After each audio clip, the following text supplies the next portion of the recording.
Hey everybody, I'm JJ Johnson. You're watching Reality Survival.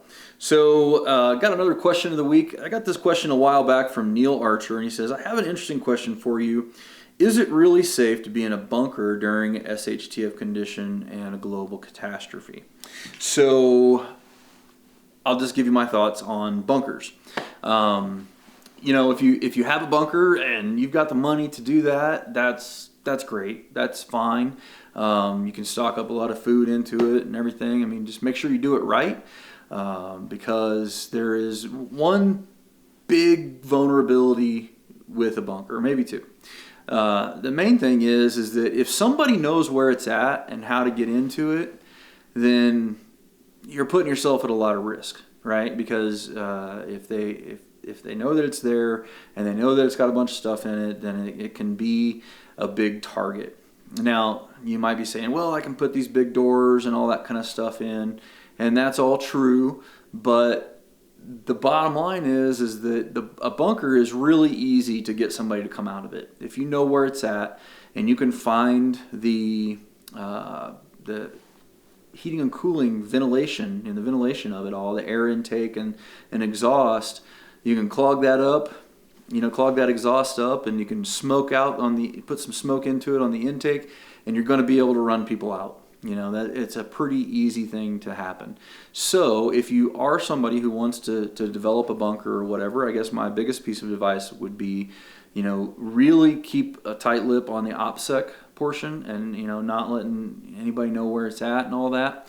And if you do the ventilation system, make sure that you go to kind of extensive lengths to hide where the intake and exhausts are, so that it's not easy to smoke you out, basically, or just cut off that ventilation altogether, and then carbon monoxide poison builds up, and you end up having issues with that. So that's my biggest concern with it, and I think that if you do have one, having an alternate escape would also probably be a good idea, so that if somebody is trying to come through the front door, you would be able to exit out a rear tunnel or rear back door or something like that. It's these things are they're not really affordable for most people to do, and so I don't think it's an option for most folks. If you have the kind of resources to be able to do that, hey, go ahead. I mean, there's definitely some cool systems out there, that's for sure.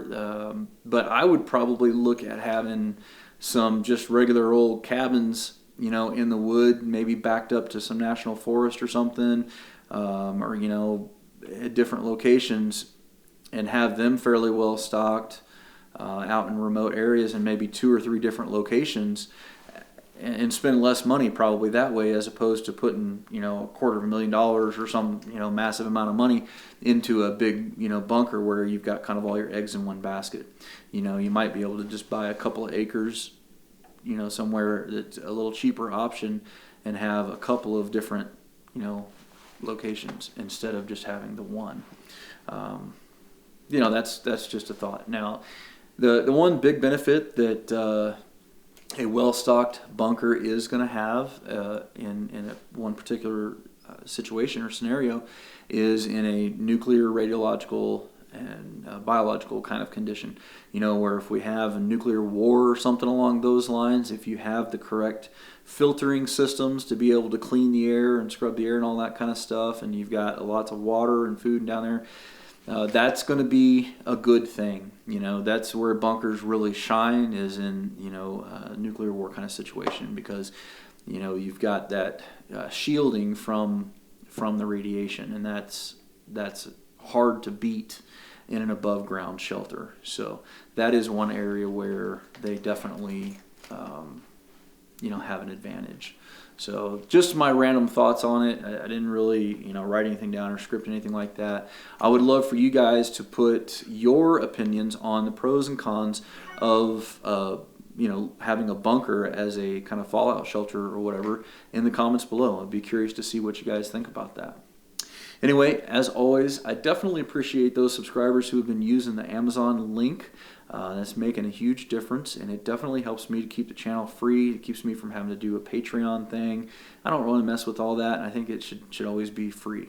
And the Amazon link it's free to you guys. It doesn't cost you anything more, and it gives us a couple of percentage points of whatever it is that you buy, and so that helps us a bunch, and the link's in the description. I always appreciate it when you click the thumbs up button, when you share it with your friends on Facebook, Twitter, and Google+. And don't forget to live the 6 Ps. Proper prior preparation prevents poor performance. Stay safe, guys.